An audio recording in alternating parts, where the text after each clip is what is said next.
On the pharma side, I think they can learn a lot from the device side, right? How do you get more nimble? How do you get more agile? How do you think differently? Um, and the flip is on the device side that have been, you can learn a little bit from a little bit of the risk management strategies that pharma employs with drug development and apply a little bit of that to the device side. Um, I think there's learnings on both ways. As you alluded to, there's lots of opportunities, on the clinical front.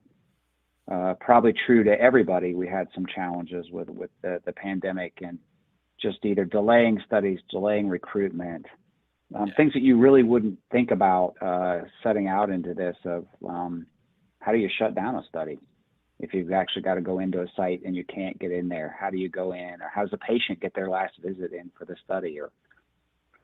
So I think it's forced not only the companies as the sponsors to really think differently, it's forced the investigators to think differently. And so, we've employed virtual technologies. We can do virtual interviews. We've done virtual quality checks. We've done virtual closeouts of sites. You get group Zoom meetings together with investigators. You've got IRB meetings on Zoom calls. And a whole host of ways that it's really forced us to think differently about the experience. From a logistical perspective, I think the other piece that I've come to appreciate is there's a psychological component of the pandemic for people wanting to be in research that we're starting to see. People don't necessarily want to go into the doctor. They don't necessarily want to go into the hospital. Right. So in this world of recruitment or encouraging people, there's a psychological component that's far beyond what we had before. But I think we're going to have to find ways to get through. Yes, it adds certainly an additional degree of complexity to an already somewhat complex process.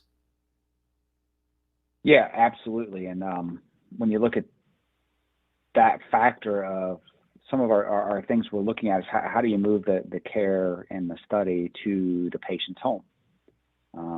Whether you're studying things that are home care related.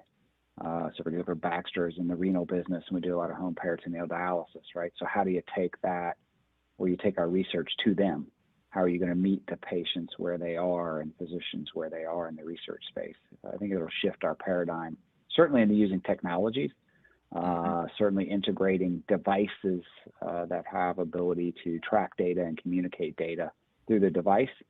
I think we'll see a lot of that use in the research. And cybersecurity is a huge concern. And a lot of these devices, it was from a ventilation standpoint, when I was at Philips and we brought that ventilator over to the US, and starting to be able to see scenarios where you could have downloadable data from the ventilation device and the potential to have clinical evaluation and physician interaction remotely, but then the fears of how that can be affected from a cybersecurity standpoint. So that's going to come into play even more. Hear me, won't you speak to me when I open up? And I forward my thoughts to you, but sometimes I say you're thinking too much, and I don't want to hide.